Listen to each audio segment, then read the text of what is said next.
Bonjour, bienvenue à cette quatrième retraite, deuxième partie, lundi après-midi.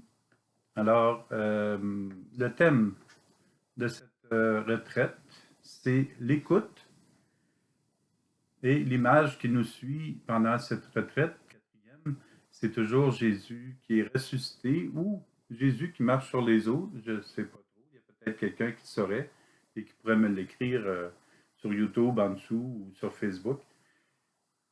Alors, l'écoute, ce qui me vient en idée ce matin, c'est que nous sommes à l'écoute de Dieu. Mais souvent, si si on s'en prend à quelqu'un, c'est-à-dire ça arrive souvent qu'on va s'en prendre à quelqu'un. On va parler contre ou on va faire de la médisance ou on va avoir des pensées contre une personne. Ce que je veux apporter comme importance, c'est de réaliser que aussi, on peut avoir des pensées contre Dieu. Il y en a dans la Bible, mais il y en a aussi dans notre vie. Et ces pensées-là contre Dieu deviennent une contre-évangélisation. Alors Dieu permet le mal. Alors c'est impossible que Dieu permette le mal, puisque Dieu est amour. Si on lui met un moindre mal, on est en train de confirmer aux gens que Dieu n'est pas amour. Même si ça tord notre perception de dire Dieu permet le mal. Alors, Dieu ne permet pas le mal, c'est nous qui permettons le mal quand on s'éloigne de l'amour de Dieu. Alors, on a une tendance, c'est ça, à mettre des mauvaises pensées ou des accusations sur le dos de Dieu sans nous en rendre compte. C'est peut-être bon, hein, pendant cette semaine au complet, de méditer sur nos pensées et de voir est-ce que des fois, je vais dire des choses contre Dieu euh, ou qui auraient trait au mal en lien avec Dieu. Ça, c'est important si on veut faire un vrai nettoyage spirituel dans tout notre être, c'est de commencer à réfléchir davantage sur qu'est-ce que je pourrais dire qui serait contre Dieu, comment je pourrais le comprendre à partir de l'amour de Dieu. Alors, je dis que Dieu permet le mal, entre guillemets. Ben, comment je changerais cette phrase-là? Ben, Dieu ne peut pas permettre le mal puisqu'il est amour. Dieu est amour, il ne permet même pas l'amour, il est EST, l'amour. Il n'y a rien qui peut aller contre l'amour. Alors, s'il y a quelque chose qui va contre un acte de charité, qui va contre l'amour, mais c'est toujours l'être humain, ça c'est Dieu, l'être humain qui s'est éloigné de l'amour de Dieu. Dieu demeure toujours à la même place. La droite, de mon côté, c'est la droite, et Dieu demeure toujours amour. Alors, moi, si je m'éloigne, je me fais du mal, je fais mal aux autres, éventuellement, je vais me retourner contre Dieu aussi. Et c'est là que j'ai à me poser ces questions-là pour un bon discernement. Jésus nous dit, si tu veux être parfait, vends ce que tu possèdes, donne-le aux pauvres et tu auras un trésor dans les cieux, puis viens, suis-moi. Matthieu, chapitre 19, verset 21. Quand Jésus dit suis-moi, comme c'est doux à nos oreilles d'entendre ça. Hein, le thème de cette retraite, c'est l'écoute. Comme c'est doux d'entendre Jésus nous dire suis-moi. Jésus nous invite tous à le suivre sans exception. Et dans notre cœur, c'est ce que nous souhaitons aussi. Nous voulons être avec Jésus. Cela nous demande de vérifier comment nous pouvons être réellement avec Jésus. Qu'est-ce qui fait que par notre vie, nous sommes réellement avec Jésus ou non? Ça revient à ce que je disais au début. Est-ce que mes pensées, est-ce que mes gestes sont avec Jésus ou contre? Parce que si je suis contre une personne, je suis aussi contre Jésus. Vérifions personnellement ce qui dans notre vie fait que nous suivons vraiment Jésus. Aussi, de quoi devons-nous nous défaire pour être plus libres de faire des mauvaises pensées, de faire de ce qui n'a pas de sens, de dire que Dieu permet le mal, ça n'a pas de sens. Et dans le livre de Ben Sirach le Sage, Dieu dit je n'ai permis à personne de pécher. Alors, il y a quelque chose là qui est à découvrir et à reconnaître que Dieu ne permet pas le péché. Alors, de quoi devons-nous nous défaire pour être plus libres? Pendant la semaine, dans le mois qui vient, essayons de trouver ce qui précisément nous approche de Jésus et ce qui nous engage à le suivre. Nous découvrirons alors ce que Dieu a déposé dans notre vie de parfait. Car ce qui est parfait est de Dieu. Quand je vis la joie, ben c'est parfait. C'est une recherche qui sera intéressante à réaliser. Quelle est la qualité, la grâce reçue de Dieu qui me caractérise? Si j'ai une qualité, comment je la fais fructifier? Est-ce que je laisse aussi Jésus m'aider? Lorsque nous sommes attachés à tout ce que nous avons, un jour notre univers éclate. Parce que c'est quasiment impossible de tout retenir sans vivre un épuisement, une dépression ou un autre problème de santé.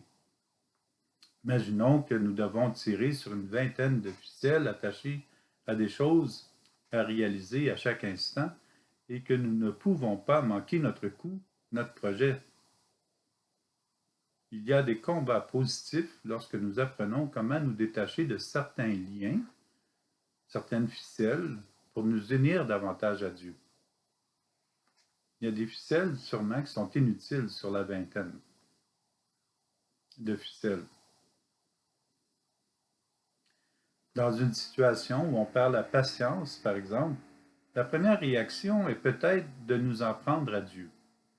Il est particulier que dès que nous perdons la patience, nous disions notre déception à Dieu. C'est tout de même bien de nous tourner vers lui. En même temps, dès que nous crions vers Dieu, il est nécessaire de vérifier comment nous pouvons sortir vite de l'épreuve dans laquelle nous sommes. Car la première réaction pourrait être d'en vouloir à Dieu pendant un certain temps, voire des années. Mais cela serait seulement de placer sur lui nos déceptions. Cela nous évite aussi de les observer, les corriger ou les régler. Lorsque nous aurons tout laissé dans les mains de Dieu jusqu'à notre vie et vivre d'un cœur à cœur avec Dieu, nous retrouverons progressivement notre équilibre et même davantage. Finalement, il y aura de moins en moins de poids du passé sur nos épaules et nous serons libres avec notre vie nettoyée en Dieu de ce qui était possiblement devenu une barricade insurmontable.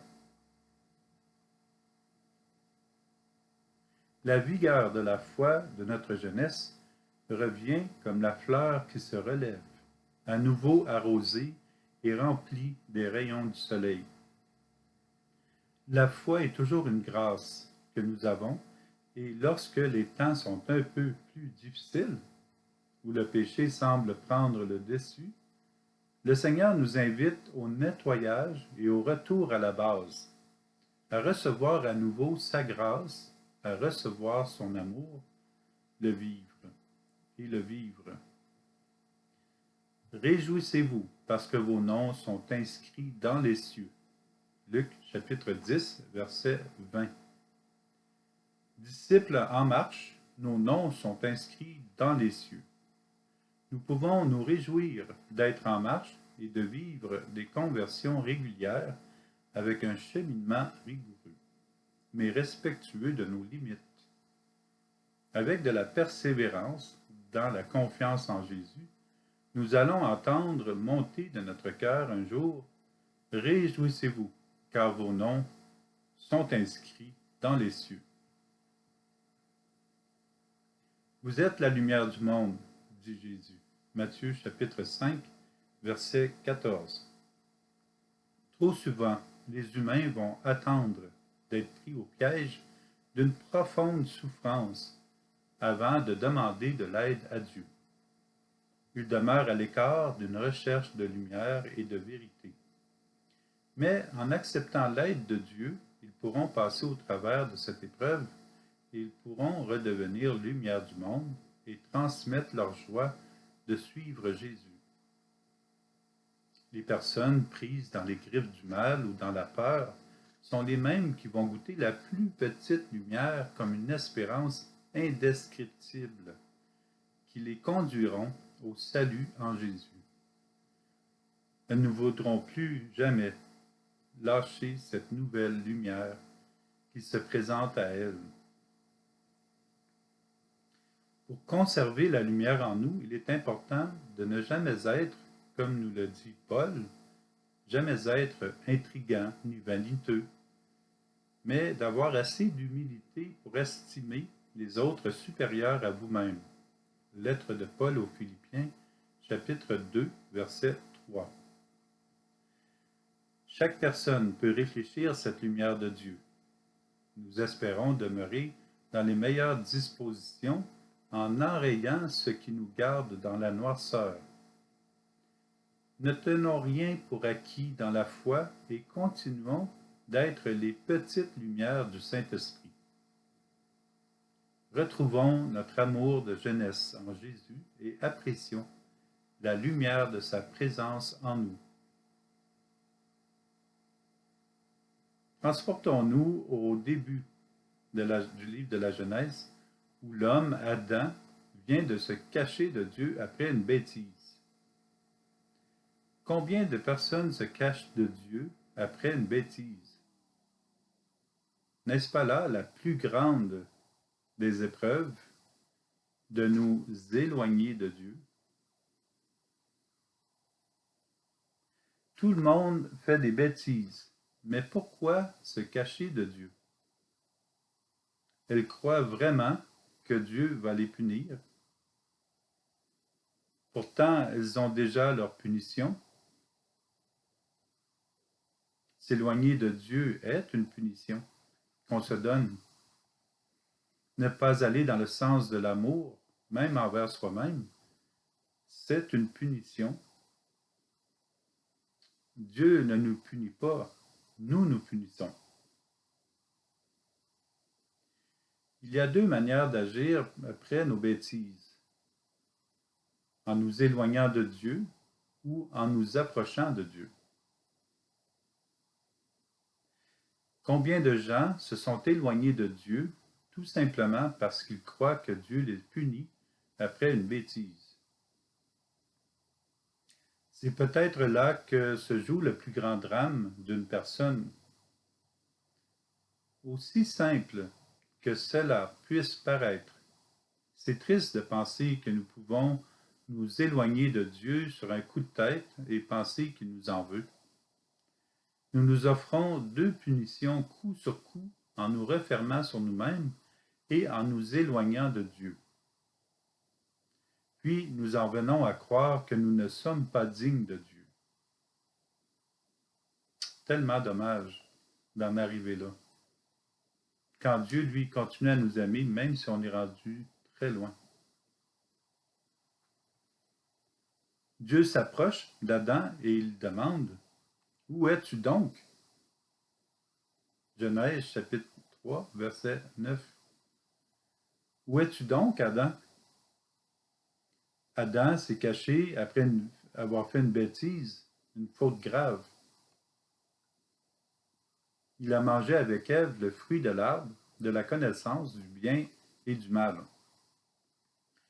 Cette connaissance qui doit être remise par Dieu et non pas prise par l'humain. Ils ont ressenti que leur action posée était mal.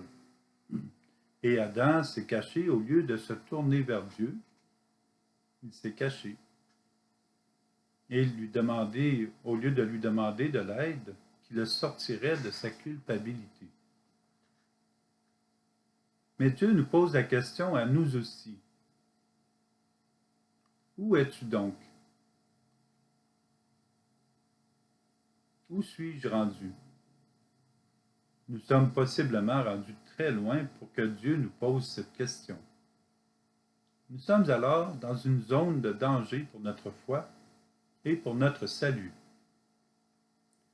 Notre cheminement de conversion qui s'épanouissait est au beau fixe. Or, nous avons, sans exception, ce cri du cœur de Dieu qui nous appelle. Où es-tu donc? Dieu ne peut pas nous avoir perdus de vue. Jamais. Dieu sait exactement où nous sommes.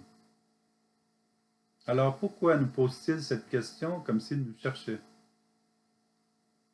Parce qu'on le voit bien, il dit « Adam », donc il lui parle, « Où es-tu? »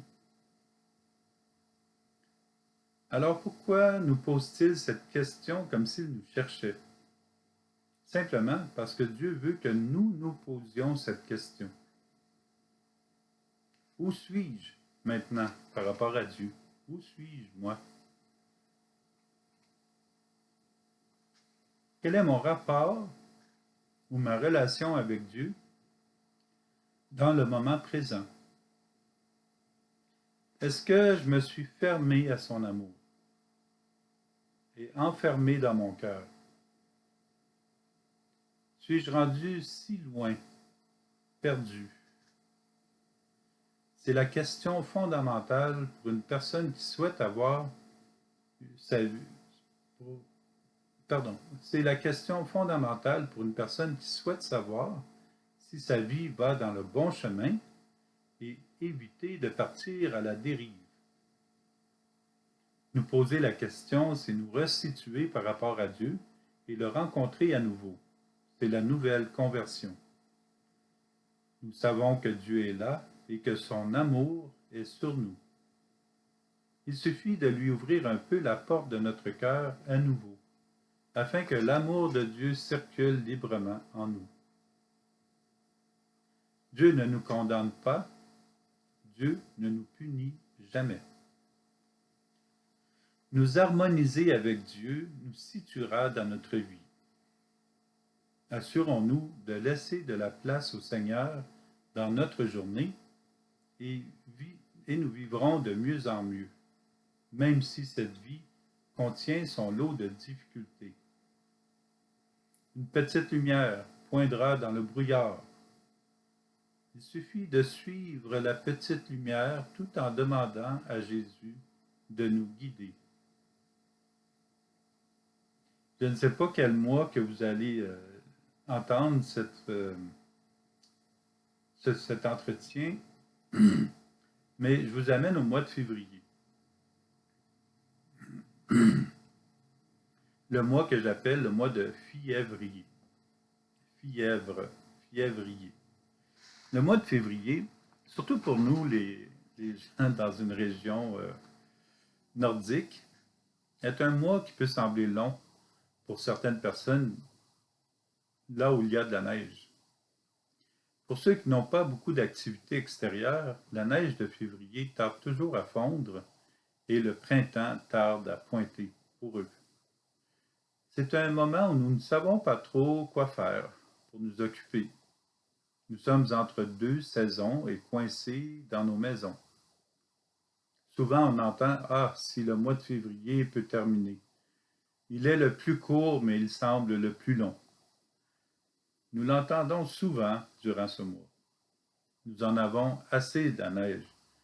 Et même sans la neige, l'été, un peu de grisaille qui détrempe le ciel, et nous ressentons la même lourdeur. Que dire de l'automne, quand les feuilles des arbres tombent au sol pour les pays nordiques et que l'obscurité des journées rallonge?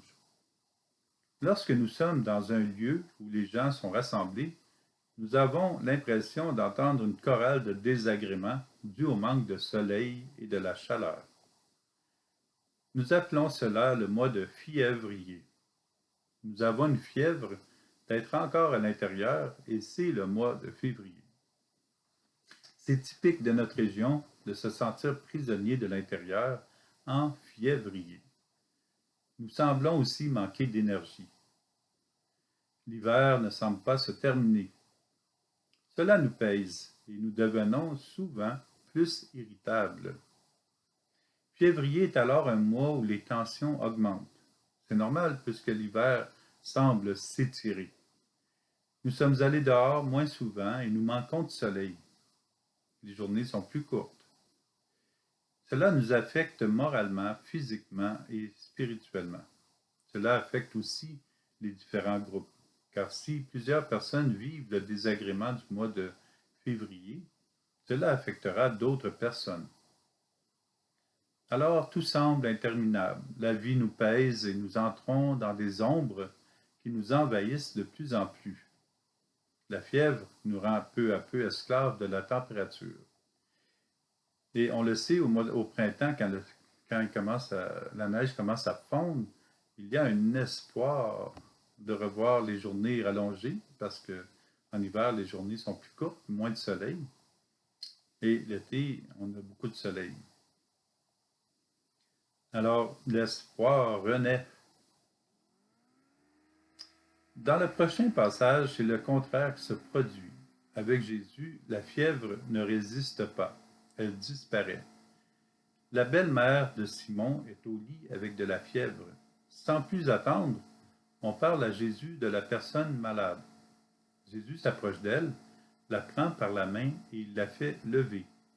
La fièvre la quitte et elle l'estère. Marc chapitre 1, versets 30 à 31.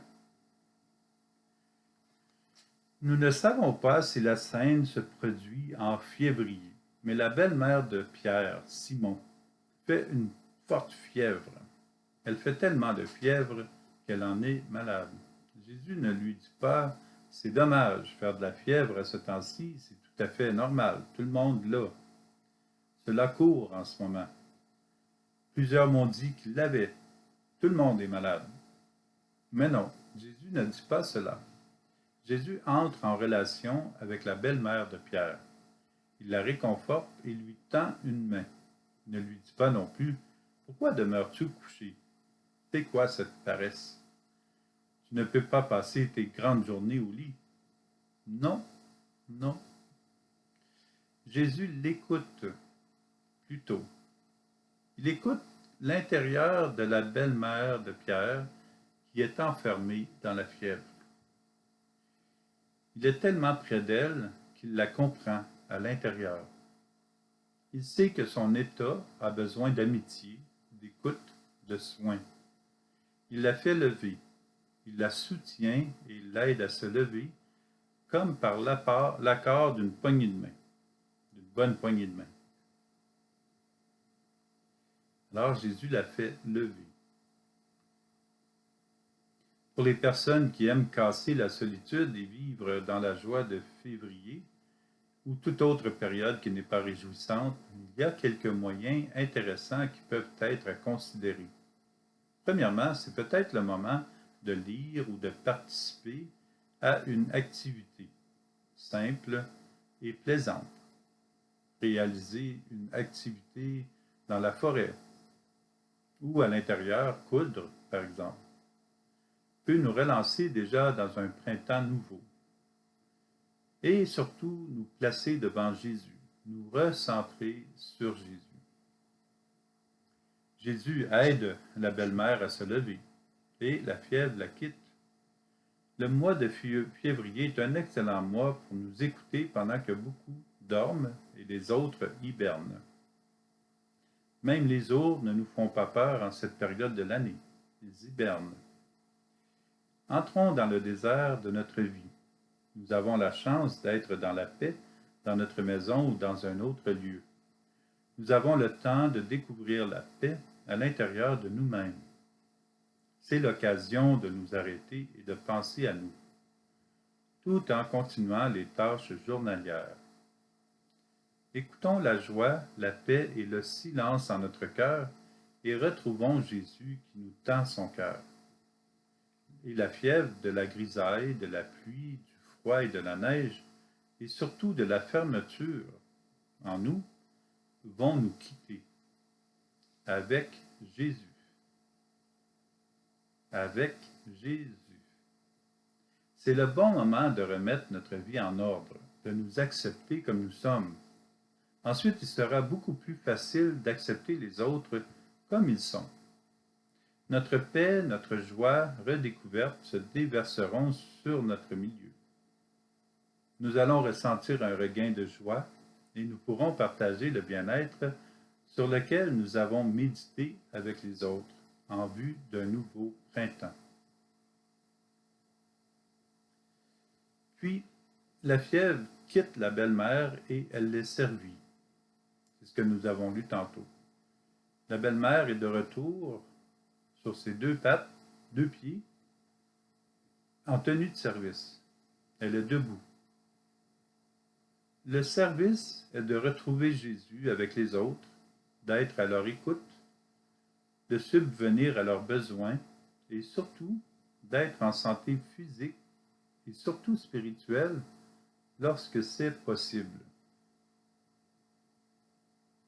Jésus vient enlever notre fièvre, comme sa présence éloigne la fièvre de la belle-mère de Pierre.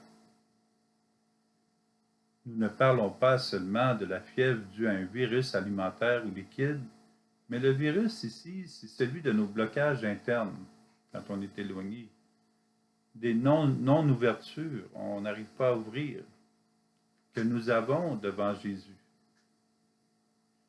Jésus guérit ce qui nous éloigne de lui, lorsqu'il est présent dans notre vie. Quelle grâce nous avons de savoir que Jésus vient par sa lumière éloigner les ténèbres qui ne cessent d'essayer d'assombrir notre existence. Suivons la lumière de Dieu. Puis Jésus va prier. Après quelques guérisons qui annoncent le royaume de Dieu, Jésus va rendre grâce au Père et le remercier d'accorder la délivrance de la fièvre dans des cœurs et dans des corps. Le lendemain, Jésus est dans un endroit désert, là où il peut être seul avec le Père dans l'Esprit Saint et où il se refait lui aussi pour continuer sa mission. Puis les apôtres viennent à Jésus pour lui dire « Tout le monde te cherche ». Marc chapitre 1, verset 37. Jésus s'est renouvelé pour continuer de renouveler les personnes autour de lui. Alors, Jésus se renouvelle et nous, si nous avons une période, peut-être un mois, où on peut penser à nous et nous renouveler, qu'est-ce qui est de Dieu dans notre vie? De quoi pouvons-nous, qu'est-ce que nous pouvons terminer qui n'est plus nécessaire dans notre vie? Qu'est-ce que nous pouvons continuer avec l'aide de Jésus? Et qu'est-ce que nous pouvons améliorer avec l'aide de Jésus? Alors, prendre un temps, une fois par année au moins, et juste nous arrêter et nous poser ces questions-là. Qu'est-ce que dans mes pensées me retient loin de Jésus, me retient loin de Dieu? Qu'est-ce que je pense qui est contre Dieu, contre mes frères et sœurs, contre moi-même? Est-ce que je peux transformer ces pensées négatives en plus positives et en plus réalistes, réelles? C'est ce que je vous invite à méditer cet après-midi et cette soirée jusqu'à demain matin. Après les fièvres, c'est l'annonce du printemps nouveau, de l'amour de Dieu. Demandons à Jésus de venir libérer notre vie de toutes les fièvres qui nous gardent cloués au lit et enfermés dans notre cœur. Laissons-le tout nettoyer en nous pour ensuite rejoindre et servir les autres d'un cœur renouvelé, joyeux et en paix, avec la joie de Dieu qui passe à travers nous. Le monde a besoin de nous pour leur porter la bonne nouvelle. Jésus veut habiter notre cœur libéré de la fièvre, pour rejoindre les assoiffés, les malades, les personnes seules, les personnes qui sont seules parce qu'elles ne connaissent pas Jésus. Remercions Jésus pour sa lumière qui nous illumine à nouveau, et soyons porteurs de cette lumière chaque matin et dès maintenant. Bonne fin d'après-midi.